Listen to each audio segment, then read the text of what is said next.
Chers étudiants, salam alaikum. Dans cette deuxième partie du chapitre 2, on va parler du cas d'une ligne de transmission de longueur finie. Ici, elle est prise égale à 15 cm, mais cette fois-ci, elle n'est pas fermée sur une charge égale à ZC, mais elle est fermée sur une charge différente de ZC. L'impédance caractéristique est de 50 ohms, donc on va prendre une charge de 100 ohms. Donc 100 ohms ici, elle est différente de 50 ohms. On dit qu'il y a une discontinuité. La ligne elle est 50 ohms, puis elle va trouver une charge de 100 ohms différente de 50 ohms.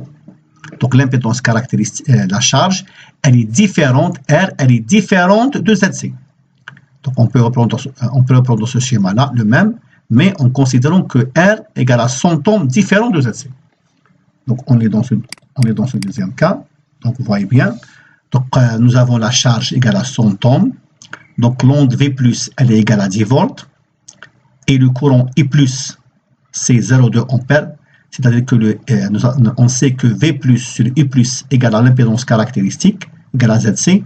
Donc I+, c'est V+ sur ZC. Donc on va trouver le I+. Donc le V+ égale à 10 volts et le I+ égale à 0,2 ampères atteignent l'extrémité de la ligne en un temps égal à 1 nanoseconde. C'est-à-dire que la tension incidente et le courant incident arrivent à l'extrémité de la ligne après un temps égal à 1 nanoseconde. On rappelle que le rapport entre V+ et I+, c'est l'impédance caractéristique. Pardon, le rapport V+ sur I+, c'est l'impédance caractéristique. Il est différent de R, de la charge, parce que la charge maintenant, elle est de 100 ohms. C'est-à-dire que si V+, elle est ici, I+, elle est ici, à l'extrémité de la ligne, le V+ sur I+, il est égal à ZC, égal à 50 ohms. Or, R, elle est 100 ohms. Donc, la loi d'Ohm n'est pas vérifiée, parce que la loi d'Ohm précise que le V sur I est égal à R. Donc, pour que la loi d'Ohm soit vérifiée, le rapport tension sur courant au niveau de la charge doit être égal à R. Qu'est-ce qu'il va se passer? Une partie de l'onde V+, ou bien le courant I+, est réfléchie sur la ligne. Donc, c'est-à-dire que nous avons une tension incidente qui arrive ici. La tension incidente, elle est ici. Il va y avoir une tension réfléchie on désigne cette tension par V-, tel que V-, c'est ρ V+, c'est-à-dire que la quantité réfléchie, c'est la quantité incidente que multiplie ρ. Où ρ, c'est le coefficient de réflexion. Il est donné par la relation ρ égale à R moins RC sur R plus RC. Il est égal à 0,33. C'est-à-dire que le coefficient de réflexion, si il est important si R est différent de RC. Par contre, si R est proche de RC, le ρ tend vers 0.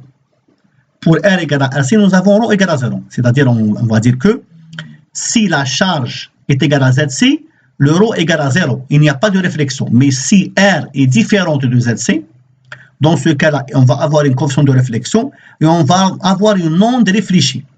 L'onde incidente, c'est 10 volts. Donc 10 volts que multiplie le coefficient de réflexion, on va trouver l'onde réfléchie.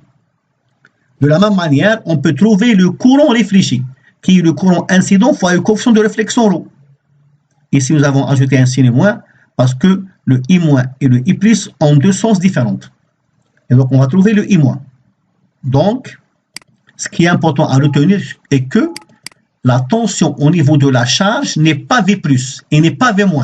Elle est égale à V+, plus V-. Donc, la tension au niveau de la charge, c'est V+, plus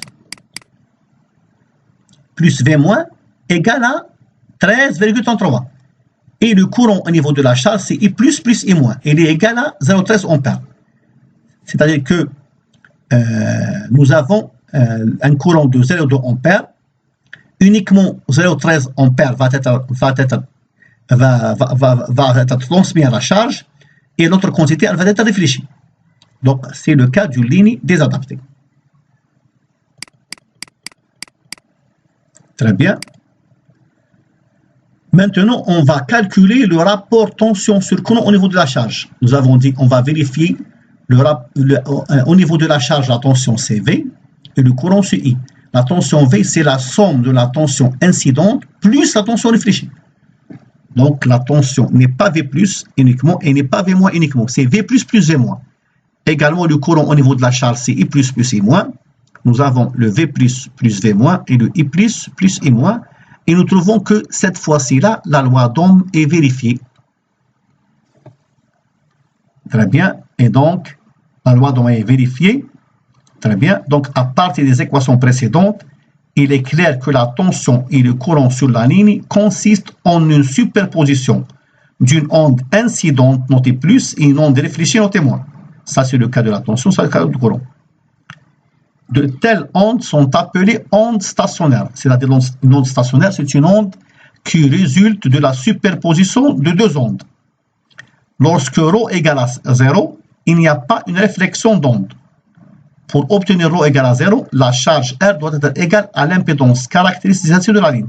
C'est-à-dire que si la charge est égale à ZC, il n'y a pas une discontinuité et on aura ρ égale à 0 et donc pas d'onde stationnaire, pas de réflexion, pas d'onde stationnaire. Donc nous avons défini le constant de réflexion comme étant le rapport de la tension réfléchie sur la tension incidente. On peut également définir ce coefficient comme étant le rapport du courant réfléchi sur le courant incident avec un signe moins, puisque pourquoi un signe moins? Parce que le I- et le I+ ont deux sens différents. Et donc, nous avons vu également, on a précisé que la tension au niveau de la charge, elle est égale à V plus plus V moins. Donc le V plus, le V moins, c'est ρ V plus. On prend un V plus comme facteur commun. Donc on trouve 1 plus ρ V plus. Regardez bien que on dit que 1 plus ρ, c'est-à-dire 1 plus le quotient de réflexion, c'est le coefficient de transmission. C'est-à-dire, si nous avons une onde incidente V+, si nous avons une onde incidente V+, qui atteint l'extrémité de la ligne, qu'est-ce qui va se passer? On va avoir une onde réfléchie V- qui est égale à la tension incidente fois ρ, qui est le coefficient de réflexion. Alors que la quantité transmise à la charge, qui est V, elle était égale à toujours à la tension incidente, mais fois cette fois-ci-là, le coefficient de transmission noté roté. Très bien. OK. Je vais, au début de cette section, nous avons défini l'impédance caractéristique comme étant le rapport entre la tension incidente et le courant incident. On peut également définir cette impédance comme étant le rapport de la tension réfléchie sur le courant réfléchi, mais avec un signe moins. Très bien. Et donc, ce qui est important à retenir ici est que, en conclusion, si une ligne est fermée sur son impédance caractéristique, c'est-à-dire que si la charge est égale à ZC, on dit qu'il n'y a pas une discontinuité, c'est-à-dire ici elle est ZC, et on continue avec ZC comme une charge. Ici, pas de réflexion, et on dit que la ligne elle est adaptée, ou la charge elle est adaptée à la ligne. Quotient de réflexion, il est nul, pas d'onde stationnaire. Par contre, dans le cas où la charge elle est différente de l'impédance caractéristique, on va avoir une onde réfléchie.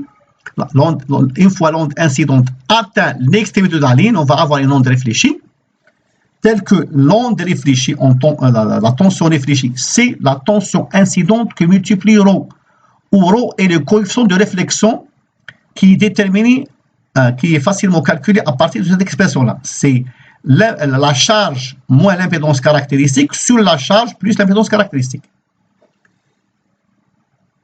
Maintenant, il faut également préciser que la tension au niveau de la charge n'est pas la tension incidente et n'est pas la tension réfléchie. Elle est égale à la somme de la tension incidente plus la tension réfléchie. Le même cas pour le courant. Et donc qu'est-ce qu'on dit? On dit que si nous avons une tension, si la tension incidente elle est V+, ou la tension réfléchie elle est V-, la tension au niveau de la charge, c'est V plus V moins. Alors, et V moins, ce n'est que V plus que multiplie le coefficient de réflexion ρ. Alors que la quantité transmise à la charge, qui est V, c'est V plus V moins, elle est égale à V plus fois ρt.